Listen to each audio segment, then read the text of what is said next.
that when there is crisis, the state must intervene.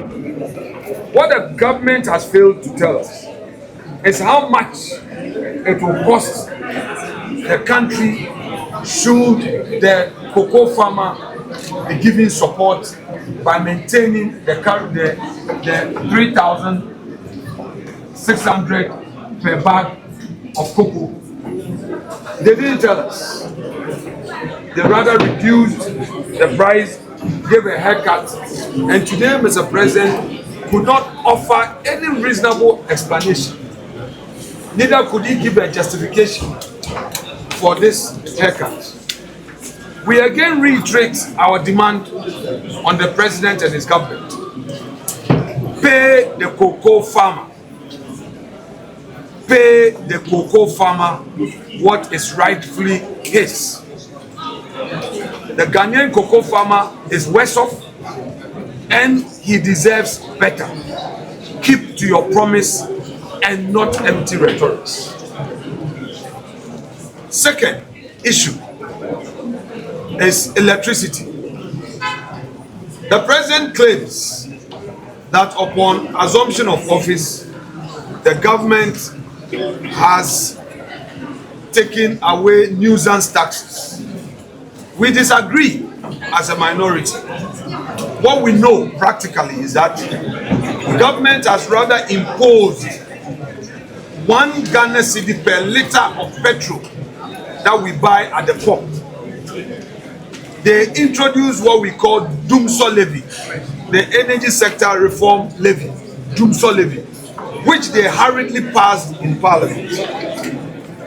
We are aware that when it comes to electricity, they have increased electricity tariffs between 25 to 30%. Even so, in practical terms, households and industries are worse off because they are paying more on electricity and it is biting them very hard. Though on paper, the electricity tariffs have increased by this 25 to 30%. In reality, households are paying more than 100% in terms of tariff hikes.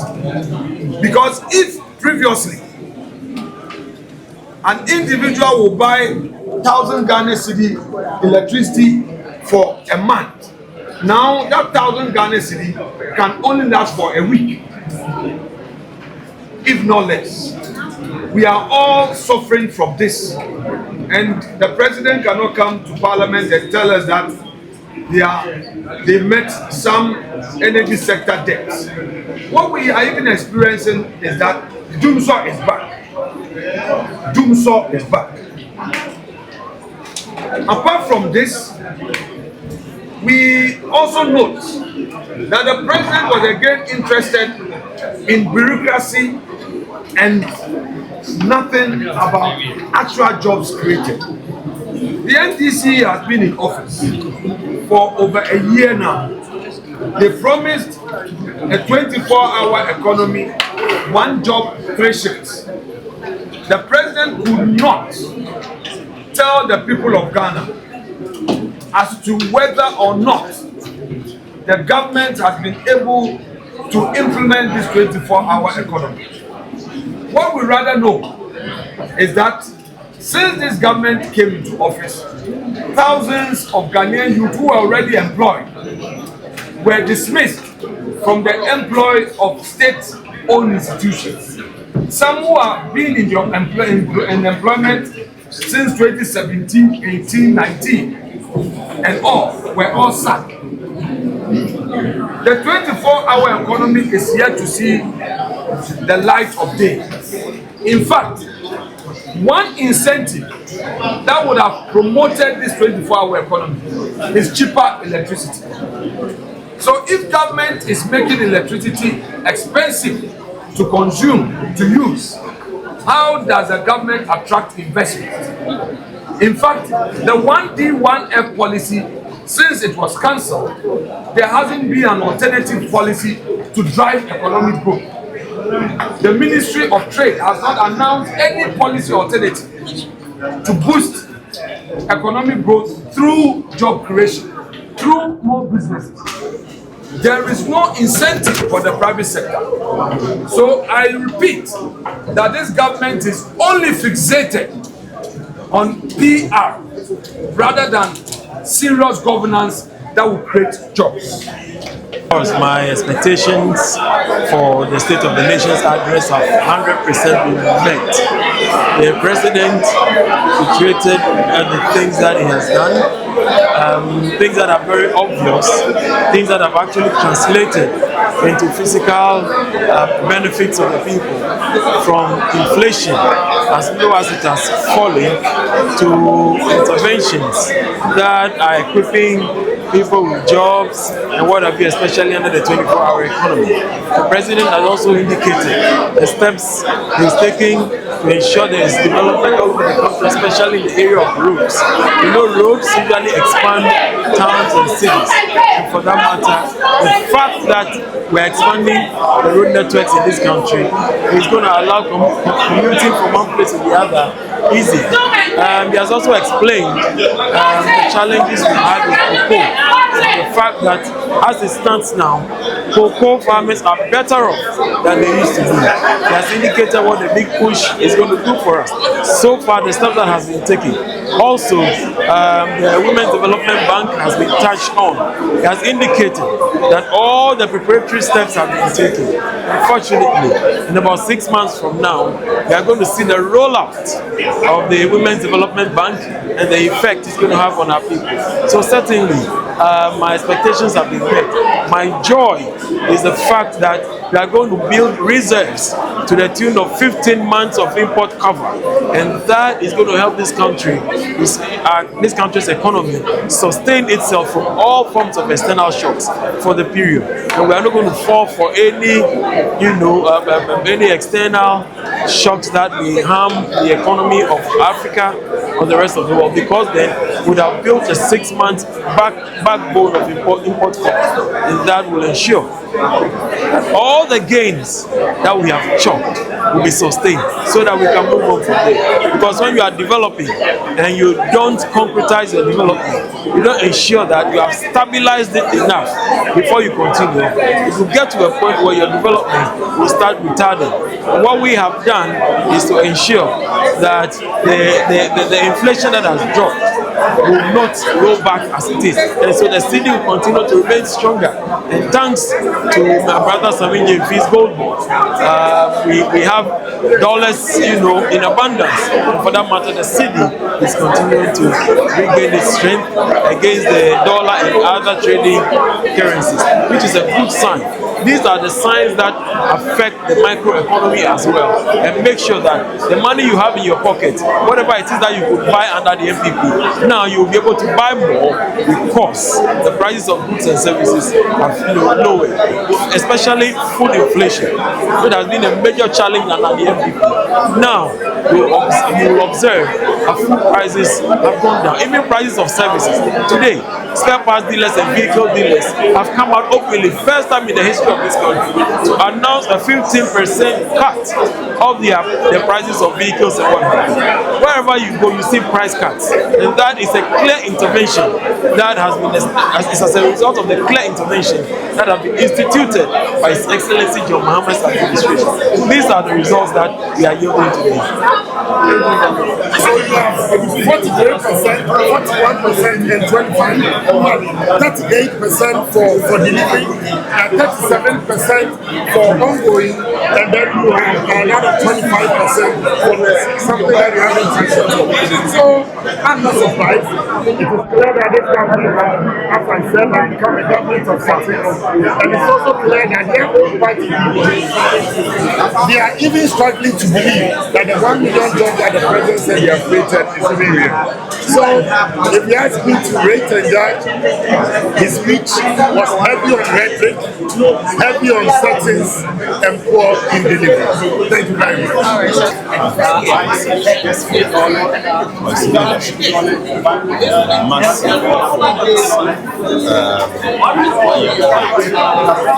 honestly, it's quite evident for even his worst critics to recognize the president has served our country. President Mahama has been exceptional in his leadership and policies. Clearly inherited a country very severe. Today, it's obvious that all of us have a sigh of relief in all aspects of the economy.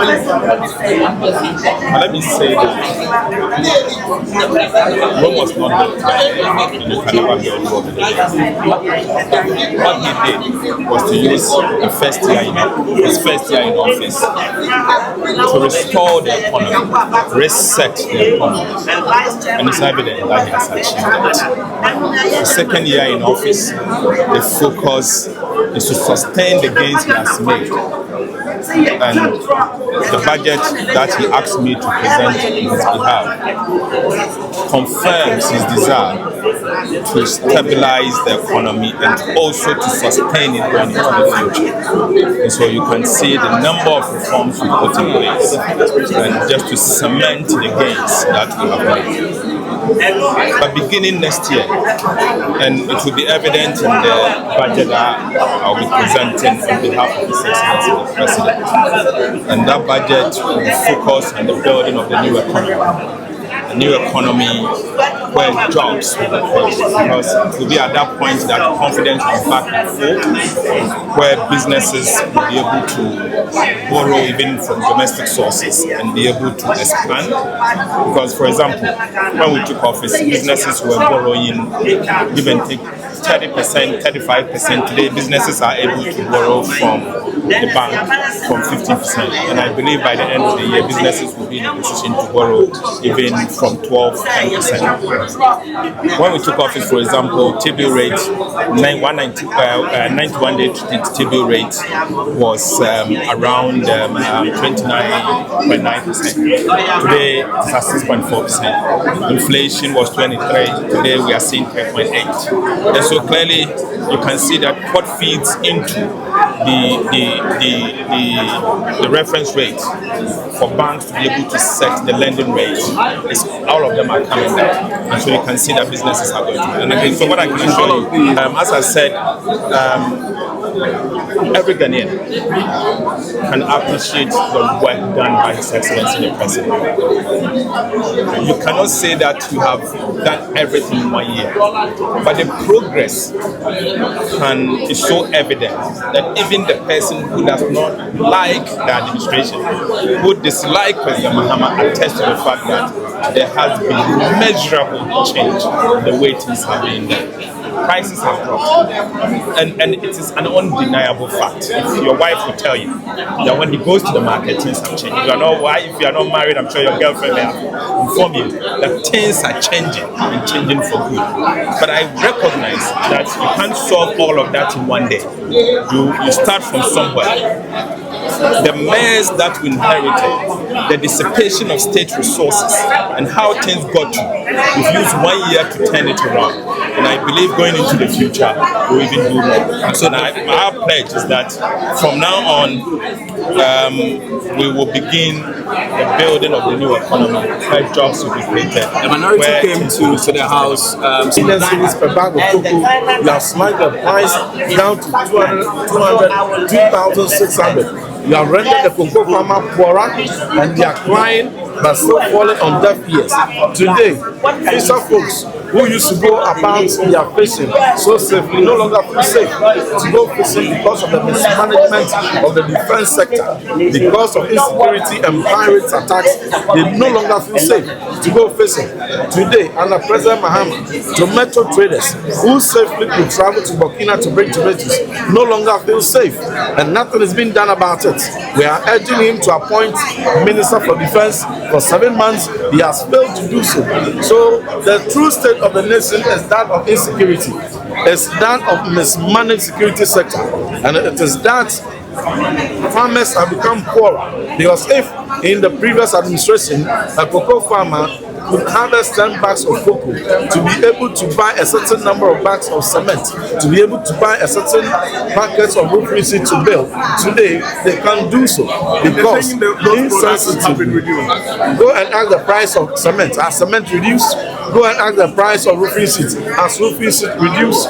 And what about those talking about Under President Mahama, free SHS parents in Volta region, his own World Bank are demonstrating over unbearable fees. Under President Mahama's free SHS, Volta region parents are demonstrating over the mismanagement of free SHS. That is a true state of job creation and economic growth. They are not mutually exclusive.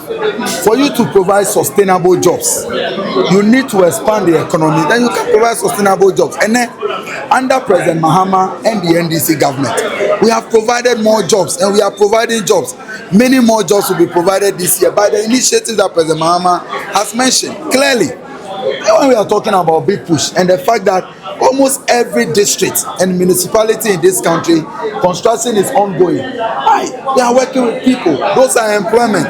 24-hour economy model markets that are being built in all 261 districts and municipalities across the country. It is people that will be employed there. As we speak today, agri mechanization centers that are being established. It is jobs that all of those things are creating, and many others. YEA alone has created 86,000 jobs. Now 100,000 people have been given the opportunities through the National Apprenticeship Program. These are all jobs. So when we say we are doing better with job creation, we are doing better. Yes, I understand.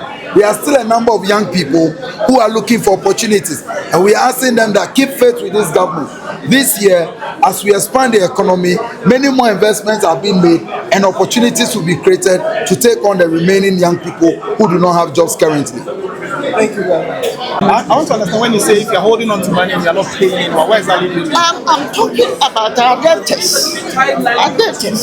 There are people who have contractors who have constructed and they need to be paid, and they are holding on to their monies and all that. And it's because of that. That's why farmers have produced, and we are saying that it's overproduction. But people don't have the money to buy, and because of that, the markets are dry. The markets are empty. They are having the goods all right, but people can't buy. It's not because of anything. The liquidity position is not the best. So that is the true state of our economy. We don't feel it in the pocket. So if you don't feel it in the pocket, what happens? Then it affects every sector of the economy. That is what we are talking about. So in the past, we used to